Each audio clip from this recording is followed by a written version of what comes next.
Good evening, listeners. On these hot, hot summer nights, when you're lying in bed and can't sleep, what better way to while away the time than just to listen to some scary stories? I hope you enjoy these listeners as much as I did. And as ever, I'm Ramblingramm, presenting you with some new tales. I don't leave the door to my balcony unlocked anymore. By Enabled Nightmare. This started happening about 2 months ago, just to put some context to the title of this post. I gave it 2 months, just to see if whatever the hell this is was going to stop. But it didn't. It started getting worse. My wife and I live in a 2-story house. It has a 1-bedroom on the bottom floor beneath us, a bachelor in the back, and then the stairs that lead up to our 3-bedroom apartment. We have 2 cats. The domestic short hair is black. His name is Shade. The other is a Siamese called Kip. She came to us named that way. We also have a gold betterfish named Tilly, the short form of Tillicum, the whale's name. The house is nice. We have a side porch that is attached to the staircase to our front door, and out the living room we have a wood balcony where we sit in the summertime. My wife and I got creative at the start of the summer, put up some decorations. My dad helped me out with a tarp roof.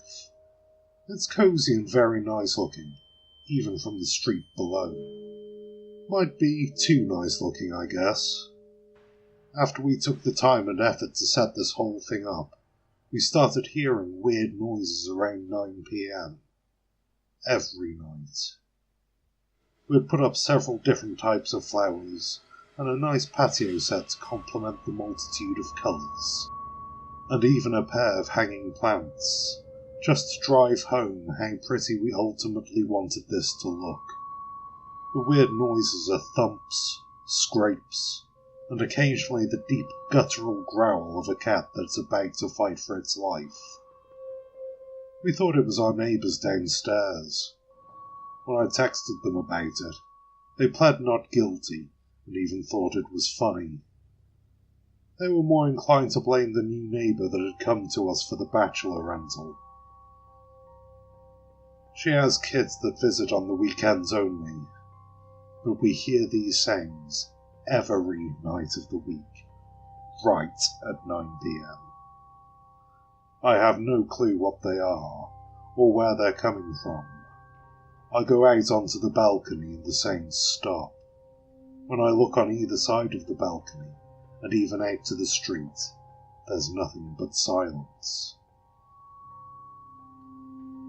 The door to the balcony has a lock on it. At this point in time, I never locked it.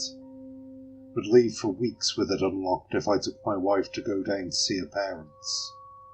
Nothing ever seemed to come of it, until a few nights ago. I dropped my wife off at a friend's place to do nails and catch up. That meant I could go hang out with a buddy of mine. It's about 9:30 p.m. The night is dimming slowly, not quite blackout just yet. I look proudly up at the balcony as I exit my vehicle. It really does look good. Our parking is on an incline and between 2 large rocks, so it's like entering a gate to another world if your imagination runs wild like that. I stepped up and the neighbours' lights were already off, asleep at 9 like usual. I stopped to check my phone, and all of a sudden I hear the sound. You know what I'm talking about. That thumping, scraping, the guttural growl of the unknown and unseen feline. I glanced around. the hair on the back of my neck standing up. But there's nothing there in the darkness next door. I back up a little, pressing myself against my neighbour's door, and turn on my phone's flashlight. I look around for a bit before I get up the courage to ascend my stairway.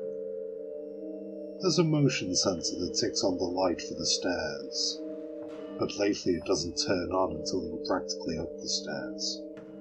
I reached the third step from the top when the click of the light happened. There was an angry hiss behind me as the light activated and showered the darkness invisibility. I turned just in time to see a humanoid form, naked and shimmering in the light, its clawed hand outstretched towards my ankle. I'll be honest, I screamed like a bitch and kicked at it as hard as I could. The strange otherworldly beast lurched backwards down the stairs. It wasn't human. I initially thought it was a screw-loose person running around on all fours without clothes. But it wasn't. It couldn't have been. I watched it rock back and forth from the shadows at the bottom of the stairs, expecting it to dash back up at me. But it never did. It did that low, guttural sound, and scraped its nasty claws on the concrete segments at the base of the stairway. I unlocked the door, without taking my eyes off of it, and then rushed inside. When I got in, I locked the door, and my cats were freaked out. They were standing at the edge of the hallway, hissing and peering at me from around the corner. I huffed a few times, sweat beading on my forehead, before I walked away from the door. The house was dark like always. I felt like I was in danger, even though the danger was still outside. It was then that the yowl of the creature outside shifted from outside the front door to the front of the house near the driveway. I glanced in the darkness of the room to where the low light of a street lamp was shining through. There, at the edge of the window, the beast was peering in at me. It had climbed up the fucking planks to our balcony. It stared at me, with eyes as big as dinner plates, it seemed. The irises were expanded to the point where it might as well have had black holes instead. It growled at me before it opened its maw. The skin tore open as teeth as thin as needles began clinking against the glass. The teeth seemed to spiral downwards into its gullet as its head banked back in a horrific fashion. I screamed at it, dialing the police as it held its monstrous gaze, even with its head bent in such a strange fashion. I reached an operator before I heard the knob of the door being tapped and clawed at. When I glanced back to the door, the beast had turned the knob and opened it. The cat hissed and yowled in fear as it crept in beside the dinner table.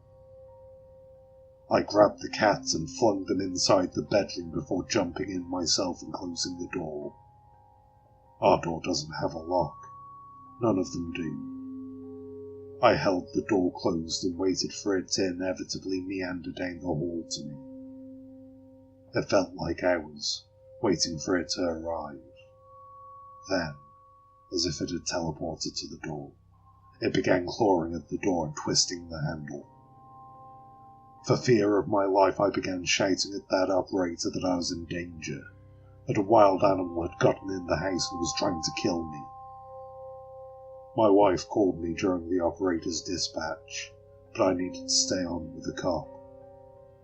When the police finally arrived, the sound and bright flash of the police car lights scared whatever the hell this thing was, and it left through the guest room, slashing through the screen of an open window.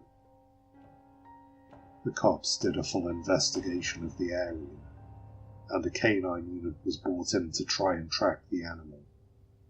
But they never found anything. I've since then started locking the door to my balcony. We also keep our windows closed, for fear of it trying to get in that way. Now that it knows it can do that, even with it locked and the windows closed, every now and then I hear the thumping, the scraping, and the guttural growl, and the light on our stairs comes on when it happens. I don't leave the door to my balcony unlocked anymore. Part 2. Bar Enabled Nightmare. With the advice I was given on the last post, I decided that I'd try keeping a method of defence at the ready. We live in Canada, by the way. I don't have access to, nor do I plan on getting a firearm. Sorry. My dad gave me a Louisville Slugger. It's small, like Little League small, but it's tough and has served me well in the days of helping my wife with her deliveries. She sews shirts for commission. We've had run-ins with bad neighbourhood dogs before. I kept the Slugger beside me last night. My wife thinks I'm paranoid. I'll have to prove it to her somehow.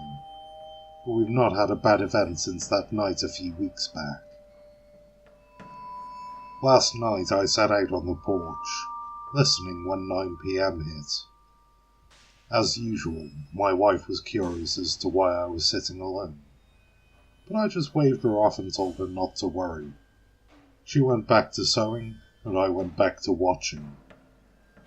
There was a new sound this night. It sounded like clicking. Have you ever played The Last of Us? It's an amazing single-player story-driven game. But there's an enemy in the game called a clicker. A clicker uses echolocation to find its prey. This is what I thought I was hearing. Just a continuous clicking, the gurgle of fluid, and then the bumping and scratching I was used to hearing chimed in. I texted my wife to come listen for a second.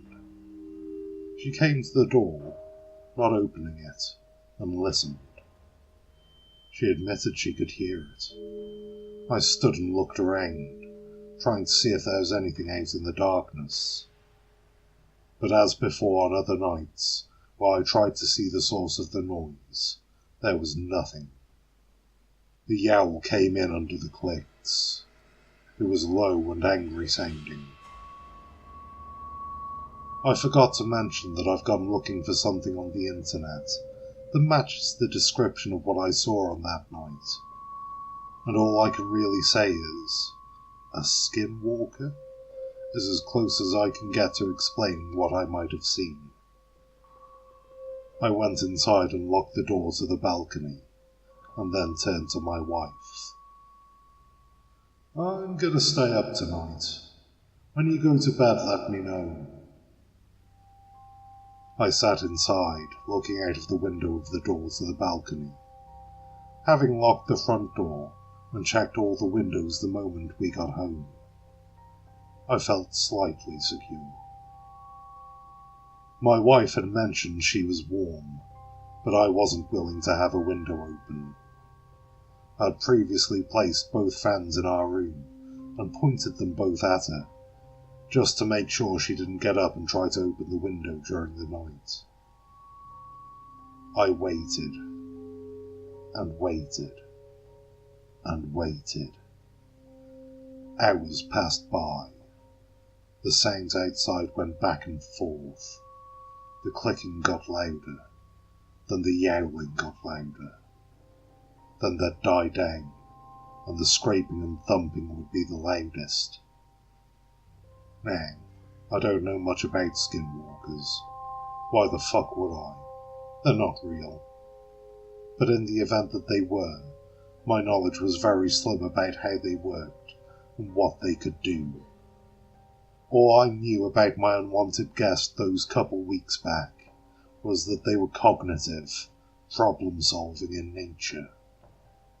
He, or it, was capable of turning a doorknob without struggling too hard before it opened. I started to nod off around 1 a.m, and my wife had come out to check on me. She got me up and out of the chair, pushing me towards the bedroom. "Come on, we're done being paranoid for the night." Before I reached the bedroom, I asked politely that she get my phone. She wandered back to get it, when suddenly I heard her go silent and stare out the window of the balcony door. "Hey, who's this?" Her question made my skin crawl as I turned around and looked at her. There seemed to be a figure standing on the balcony edge. Its feet and ankles were the only thing that was visible. The clicking was louder than before. I whispered for her to come back away from the door. Whatever was standing on the balcony edge wasn't looking at us. There was a tarp in the way of its face if it was trying to look at us. She backed away, and just as the time before, our cat shifted into freaked out mode. The clicking thing then lowered its body and peered inside at me. Much like the creature I'd seen before, it was naked and shiny in the light from the street lamp. The skin on its body was putrid and brown, however, not pinkish like the one I'd seen prior. It had a much different face than the previous one as well. The eyes were smaller. The slit where her mouth would be located seemed to divide the head in half as it glanced back and forth between my wife and I. She wanted to scream. I could hear her stifling it. I did my best to tell her gently to keep it under control. The claws on this one were much larger. It may very well have been an adult. The one I'd interacted with before was a juvenile. I grabbed the bat gently, and in the moments that I'd bent to grab it, it had moved from the edge of the balcony to being right at the window. My wife shrieked at how fast it had moved, and the sound she made attracted its attention. The beady eyes of the beast were working overtime with how quick they were moving between the both of us. I stood back up and got in front of her, making sure it wasn't focusing on her anymore. It tapped the window of the door, and suddenly it dawned on me that if this thing really wanted in, it could probably just smash the window out. I wasn't willing to be in the room if it figured this out. The first one had proven that it was a problem solver. I backed up with my wife to the bedroom, intending to go inside and close the door, but she protested. When I looked over to see why, the massive orbs of the first one I'd met were staring in at me through our bedroom window. It yelled at me. The one at the balcony door began clicking at a faster speed than it had before. My wife then began sobbing into her hands, which she had brought up to her mouth to keep from screaming. When I glanced to see what had set her off, there was yet another set of eyes peering in through the window of the laundry room, and the guest room also had a set of eyes peering in at us. "Call the fucking police, please," I said quietly to her. She dialed the police like I asked, and the standoff continued while we awaited an operator. The two new faces were quietly watching us. Perhaps they were more skilled at hunting than the one I'd met first, as it kept being loud and yowling at us. I received a text from our downstairs neighbours, asking us to be quiet. When I texted them back that they were in danger, I could hear someone rummaging around, probably trying to come and investigate. I pleaded with my neighbour over the phone with text as desperately as possible that he not come out of his home. He didn't listen to me. I heard the door open, and the dark-skinned one seemed to tilt backwards and crawl off the balcony and out of sight. Then I could hear him screaming. My wife began sobbing hard at what sounded like a fucking bear attack unfolded outside. Even with all the windows closed, it was like it was happening in the living room. The other eyes left the windows, possibly to join the darker one, but the one I'd met the first time remained. Maybe he had a score to settle. I pointed my bat at him or it. "You're gonna die if you come in this house." He yelled even louder at me and my wife before scraping his claws against the window. My wife reached an operator, and through sobs and sniffles, she explained the situation, mentioned that the neighbour had been killed. They were quicker than when I called, and just like before, when they arrived the beasts took off. There's proof that something was here though. My neighbour's dead. They chalked it up to a vicious animal attack. His insides had been torn from his body. Some of his skin on his back and thighs had been peeled off. They had also gouged out his eyes in the process of tearing him up. Listen, you can believe me or choose not to. I don't think a bat is going to help me fight them off, especially now that there's more of them. If you can help me, I'm begging that you do. We're going to have to sleep at some point, and we can't keep staying up all night.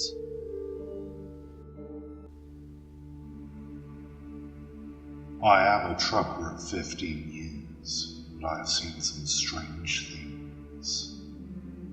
By atrocious stranger. Greetings, friends. I'm here to share my stories and events I have seen in my 15 years of driving a truck. Right now I live in the USA and work here, but for most of my life I have lived in Europe and driven trucks there.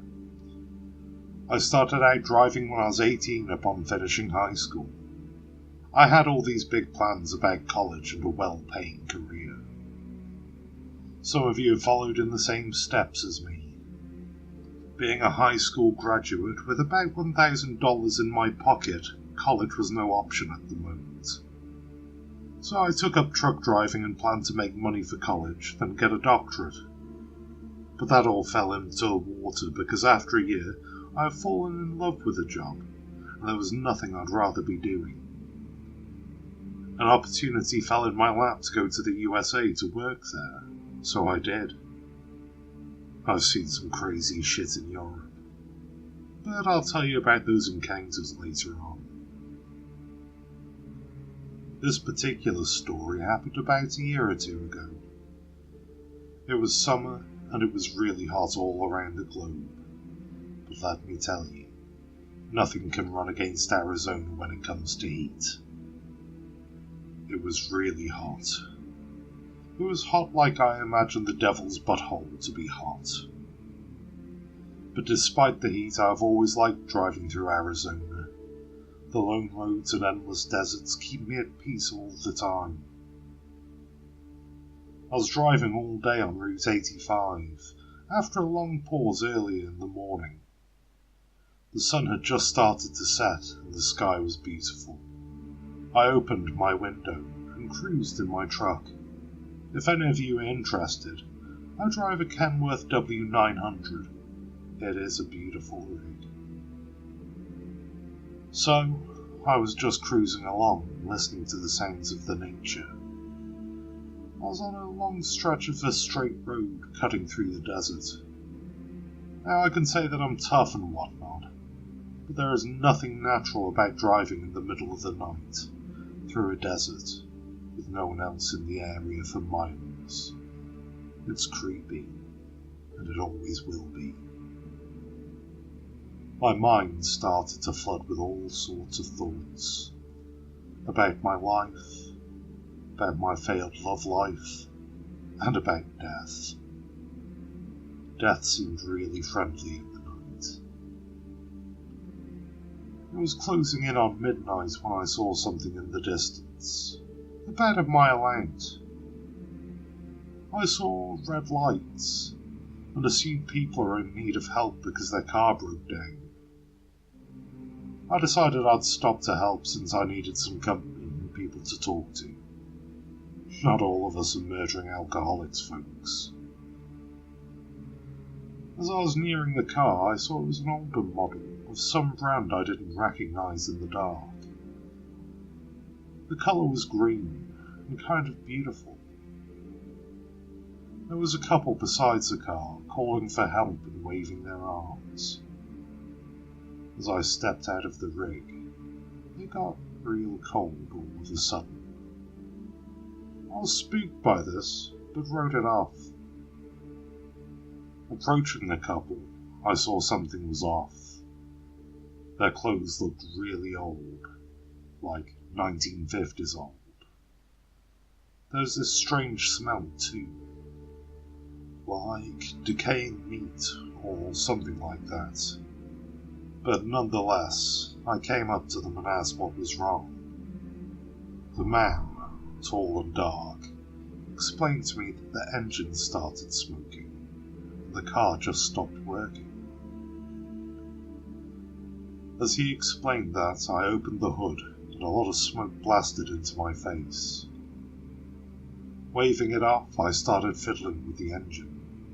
Just as I found the problem with it, something hit me over the head so hard that I fell unconscious in an instant. As I came to myself, I realised through my bleary eyes that I was in the sleeper of my truck.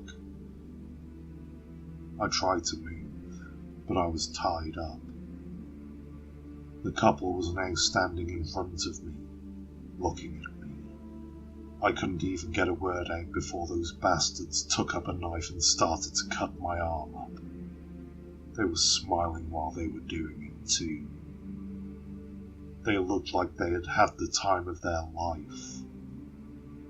Blood was going everywhere, and I felt myself drifting off again. As I was about to pass out, I heard a horn blast through the night, and it was closing in.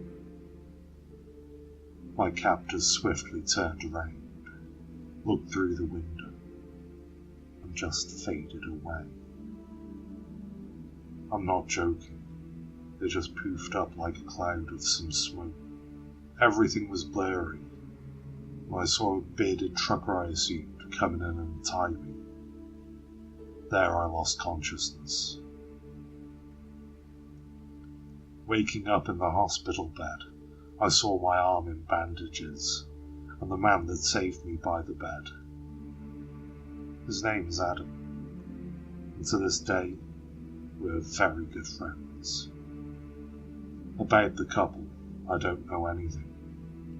There was no car at the scene, no traces of anyone besides me.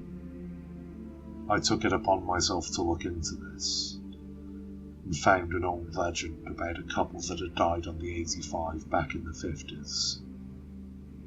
It said that they called for help all night now, besides their green car.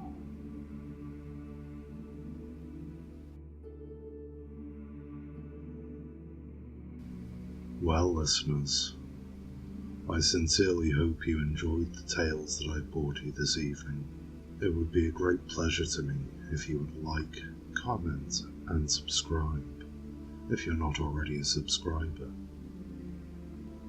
And please wait for me to bring you more tales to alter your perception of how the world may really be.